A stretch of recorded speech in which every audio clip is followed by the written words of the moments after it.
السلام علیکم ورحمۃ اللہ وبرکاتہ۔ امید ہے کہ آپ تمامی حضرات خیریت سے ہوں گے۔ دوستو، کہ آپ کو معلوم ہے کہ دنیا جو ہے یہ کتے کی دم کی طرح ہے۔ آئیے میں آپ کو سمجھاتا ہوں کہ دنیا کتے کی دم کی طرح کیسے ہے۔ ایک واقعے کے ذریعے میں آپ کو بتاتا ہوں۔ حضرات، ایک شخص کو بھوت اپنے بس میں کرنے کا شوق پیدا ہوا۔ وہ سوچنے لگا، اس نے سوچا کہ میں بھوت کو اپنے بس میں کر لوں گا تو میں اس سے سارے کام کرا لوں گا۔ اس شخص نے پھر بہت سارے جنتر منتر سیکھے، مگر بھوت بس میں اس کے نہیں آیا۔ وہ لاچار ہو کر ایک جنگل میں رہنے والے فقیر کے پاس گیا اور کہنے لگا کہ حضور، مجھے کوئی ایسی ترکیب بتائیے جس سے بھوت میرے قبضے میں آ جائے اور میرا سب کام، میرا سارا دھندا کر دیا کرے۔ وہ فقیر عقل مند انسان تھا۔ اس نے کہا کہ جناب، بھوت بہت برے ہوتے ہیں، تم اس اپنے خیال سے باز آ جاؤ، تم اس کا کوئی کام کاج نہیں بتا سکو گے۔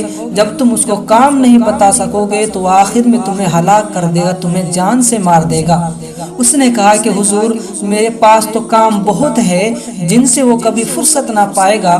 آخر میں فقیر نے جب وہ مانا ہی نہیں تو اسے ایک عمل بتا دیا کہ یہ عمل کر لیا کرو، بھوت تمہارے بس میں آ جائے گا۔ وہ شخص گھر آ کر عمل کرنے لگا۔ جب وہ عمل پورا ہو گیا تو بھوت حاضر ہو گیا۔ بھوت ظاہر ہو کر کے کہنے لگا کہ بتاؤ مجھے کیا کرنا ہے۔ اس نے کہا کہ ایک شاندار عمارت بنا دو۔ تو پھر اس بھوت نے ایک پل میں ایک شاندار عمارت تیار کر دی۔ پھر وہ شخص کہنے لگا کہ جاؤ کھیتوں کو جوت کر کے آ جاؤ۔ پھر دیکھتا کیا ہے کہ کھیت بھی جتے ہوئے ہیں۔ پھر اس شخص نے کہا کہ مجھے بہت سارا روپیہ پیسہ لے کر کے آؤ، مجھے خزانہ حاضر کر دو۔ بھوت نے فوراً وہی خزانہ حاضر کر دیا۔ غرض کہ وہ شخص اس بھوت کو جو بھی مشکل سے مشکل کام بتاتا اسے وہ فوراً کر دیا کرتا، ایک پل میں اس کام کو کر دیا کرتا تھا۔ اب کوئی کام نہ رہا تو بھوت نے کہا کہ مجھے کوئی کام بتاؤ ورنہ میں تجھے ہلاک کر دوں گا، ورنہ میں تجھے مار ڈالوں گا۔ وہ شخص ڈرا اور ڈر کر کے دوڑا فقیر کے پاس گیا اور فقیر کے بارگاہ میں حاضر ہو کر کہنے لگا کہ حضور، مجھ سے بہت بڑی غلطی ہو گئی جو میں نے بھوت کو اپنے بس میں کر لیا ہے۔ حضور، بھوت سے میں جو کہتا ہوں وہ جھٹپٹ کر دیتا ہے۔ اب میرے پاس کوئی کام نہیں ہے، بتاؤ میں کیا کروں ورنہ یہ بھوت مجھے مار ڈالے گا۔ اتنے میں وہ بھوت بھی یہ کہتا ہوا کہ میں کھاؤں یہ کہتا ہوا آ جاتا ہے، وہ پہنچ جاتا ہے۔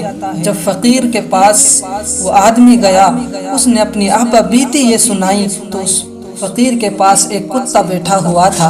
اس فقیر نے اس آدمی سے کہا کہ یہ خنجر اٹھاؤ۔ خنجر اٹھا کر کے جو یہ کتا بیٹھا ہوا ہے اس کی دم کو کاٹ کر کے، اس کی پوچھ کو کاٹ کر کے بھوت کو دے دو اور اس سے کہو کہ اسے سیدھی کر دے۔ اس آدمی نے ایسا ہی کیا، اس کتے کی دم کو کاٹ کر کے بھوت کو دے دیا اور کہا کہ لو، یہ تمہارا کام ہے، اس دم کو تم سیدھی کر دو۔ بھوت نے کتے کی دم ہاتھ میں لی، ایک مرتبہ سیدھی کر دی، پھر جب اس کو چھوڑا تو پھر ٹیڑھی کی ٹیڑھی ہو گئی۔ ایک دن گزرا، 2 دن گزرے، بھوت نے 1000 کوشش کی مگر کتے کی دم سیدھی نہ ہوئی۔ بھوت بہت گھبرا گیا، بہت پریشان ہو گیا اور اس آدمی سے کہنے لگا کہ بھائی، جو کچھ میں نے دھن دولت روپیہ پیسہ تجھ کو دیا ہے وہ سب کچھ تیرا ہے، اب مجھ کو چھٹی دے دے، مجھے معاف کر دے، مجھے چھوڑ دے، میں چلا جاؤں گا اور جو کچھ سارا سامان وہ تیرا کی تیرا ہے، میں تجھے کچھ نہیں کہوں گا۔ تو حضرات، وہ آدمی بھوت کی اس بات پر راضی ہو گیا اور بھوت کو چھٹی دے دی۔ بھوت اپنے ٹھکانے پر چلا گیا اور یہ اپنے گھر چلا آیا۔ دوستو، دنیا جو ہے یہ کتے کی دم کی طرح ہے، کوئی 1000 کوشش کر لے یہ کبھی سیدھی نہ ہوگی۔ حضرات، انسان نے اس دنیا کو سیدھا کرنے کے لیے بہت سی کوششیں کی ہیں، بہت سی تدبیریں کی ہیں، شفا خانے بنائے تاکہ مریضوں کو شفا حاصل ہو، لیکن مریض مرتے ہی رہے۔ مدرسے اور کتابیں تعلیم اور اصلاح کے لیے جاری کیے، لیکن بدکاریاں، برائیاں اسی طرح سے جاری رہی۔ انصاف گاہیں کھولی گئی مگر جرم بدستور موجود ہے۔ الغرض یہ دنیا کبھی سیدھی نہ ہوئی اور نہ ہوگی۔ حضرات، اس دنیا کے سینکڑوں کام ختم کیجئے تو ہزاروں تیار نظر آئیں گے۔ بس ہمیں اس دنیا سے عبرت حاصل کرنا چاہیے، اپنی زندگی کو سنوارنا چاہیے اور خدا کی یاد کرنا چاہیے۔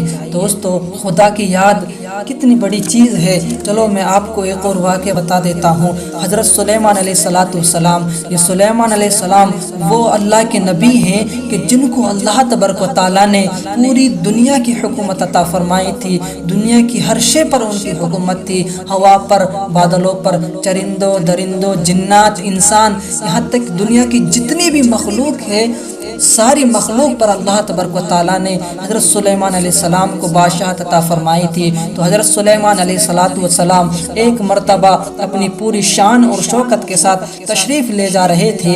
پرندے آپ کے سر پر سایہ کر رہے تھے اور آپ کے دائیں بائیں، آگے پیچھے جنات اور انسان اور پرندے اور درندے کا لشکر تھا۔ اس بے مثل شان اور شوکت کو دیکھ کر ایک عابد اور ذاکر شخص نے کہا، اے اللہ کے پیغمبر، آپ کو بہت بڑی سلطنت اور دولت عطا فرمائی گئی ہے۔ تو حضرت سلیمان علیہ السلام نے فرمایا کہ میری اس سلطنت اور دولت سے بھی بڑی دولت خدا کی یاد ہے، کیونکہ یہ جو سلطنت ہے، یہ دولت ہے، یہ فانی ہے، فنا ہونے والی ہے، لیکن خدا کی یاد ہے وہ باقی رہنے والی ہے۔ اس لیے دوستو، خدا کی یاد بہت بڑی دولت ہے، اور جسے یہ دولت حاصل ہے اصل میں امیر وہی ہے، اور جو خدا کی یاد سے غافل ہے وہ چند دن حکومت پا کر مفلس ہی رہتا ہے۔ تو اس لیے دوستو، ہمیں چاہیے کہ ہم اللہ تعالیٰ کی یاد کریں، اس کا ذکر کریں، اس دنیا کے چکر میں نہ پڑے رہیں۔ اللہ تعالیٰ ہمیں نیک عمل کرنے کی توفیق عطا فرمائے۔